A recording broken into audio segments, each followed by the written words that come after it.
कोई ख्वाहिश नहीं थी ये मीटिंग करने के लिए। असल में हमारे मुलाजिम कर्मचारी खास करके डेली वेजर बड़े सफ़र कर रहे हैं। इन्होंने काफ़ी स्ट्रगल की, लेकिन सरकार ने इनकी बात को नहीं माना, तो हालात मजबूर कर रहे हैं कि आगे इसके कोई आगे और कदम बढ़ाया जाए। अभी रिसेंटली 26 जनवरी यहाँ हुई, पूरे भारत में मनाई गई, जम्मू कश्मीर के अंदर ही मनाई गई। कितना अच्छा होता अगर यहाँ की सरकार अनाउंस करती कि डेली वेजरों को रेगुलर कर दिया गया, लेकिन सरकार ने ऐसा नहीं किया। बड़ी एक्सपेक्टेशन थी, काफ़ी महसूस किया जा रहा था कि ये गवर्नर राज जो है अच्छा होगा, कि मैं ऐसा गिफ्ट मिल सकता है, लेकिन नहीं हुआ। अब थोड़े दिनों के बाद जम्मू कश्मीर के अंदर असेंबली लगने जा रही है। हम असेंबली के खिलाफ नहीं, मंत्रियों के खिलाफ नहीं, हम अपनी डिमांड्स के लिए बात रखना चाहते हैं। डेमोक्रेटिकली एमएलए साहिबान जिनको हमने वोट देके वहाँ भेजा, उनका ये मकसद बनता है बेटरमेंट ऑफ सोसाइटी के लिए अच्छा काम करें, हमारे एजेंडे के ऊपर बात रखें। ना भी हो बजट में, ना भी हो तो भी ये बात को वहाँ उठाएं। अगर ये बात हमारी नहीं उठाते हैं तो हमें इनके खिलाफ भी लड़ना पड़ेगा। ये हम इनको बख्शेंगे नहीं, हमने इनको वोट दिए हैं। ये बात नहीं है कि आप अपनी मर्जी से हमारी बात नहीं रखेंगे, हमारी बात नहीं सुनेंगे। ये पब्लिक जो है वो सुप्रीम है, पब्लिक से असेंबली सुप्रीम नहीं है।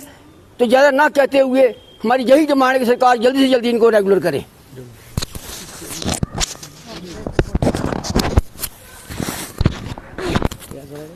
जी, myself Manzoor Ahmad Bhat, wild life casual labour association vice president. तो हम वाइल्ड लाइफ डिपार्टमेंट में बतौर कैजुअल लेबर काम कर रहे हैं।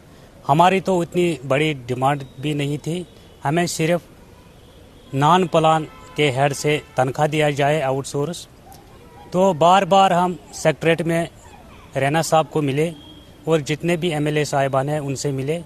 उनसे हमने यही रिक्वेस्ट की कि जो हमारा मसला है ये इतना बड़ा भी नहीं है, तो हमें नॉन प्लान हेड 364 आउटसोर्स में के ज़ुमरे में लाया जाए। तो उम्मीदें तो है, उम्मीदें तो पर दुनिया कायम है। अभी जो बजट सेशन आने वाला है तो मुझे उम्मीद है कि उसमें हमारा मसला भी उठाया जाए।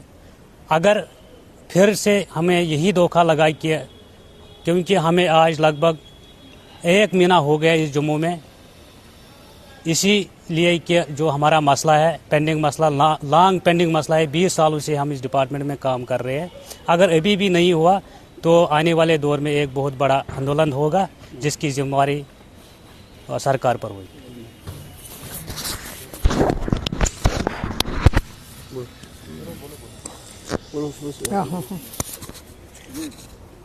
पहले तो मैं शुक्रिया अदा करूंगी, मैं प्रभा सलाथिया आपका शुक्रिया अदा करती हूँ तहे दिल से कि आपने मुझे बात करने का मौका दिया। मैं जैसे बाबू हुसैन जी ने बोला, शर्मा साहब जी ने बोला, तो मैं उस बात को फिर थोड़ा रिपीट करूंगी कि जो लोग रिटायर हुए हैं, रिटायर्ड लोगों का कुछ ड्यू रहता है, जैसे जीपी फंड हो गया या डीए है कुछ टाइम का, वो उनको गवर्नमेंट को चाहिए कि इनको देना चाहिए इनकी, क्योंकि हर एक बंदे की अपनी कुछ परेशानियां होती हैं। तो पैसे के बिना तो कुछ भी नहीं चलता, क्योंकि कुछ लोग जो एज्ड हो जाते हैं, कहीं बीमारी दवाई के लिए चाहिए होती है, वो कहाँ से लाएंगे जब उनका अपना पैसा ही गवर्नमेंट के पास है, तो गवर्नमेंट को चाहिए इनको देना चाहिए। दूसरा नंबर में डेली वेजेस के लिए बोलूँगी कि डेली वेजेस का जो मसला चल रहा है, गवर्नमेंट को उस पर अमल करना चाहिए, उनकी आवाज़ सुननी चाहिए, उनको उनका हक देना चाहिए। तो क्योंकि ये बेचारे इस महंगाई के दौर में कैसे गुजारा करते हैं, तो ये उनके समझ में आना चाहिए।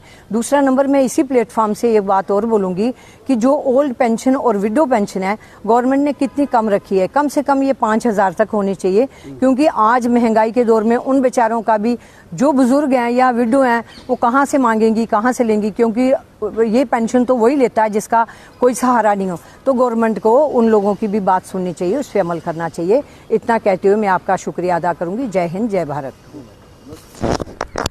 है।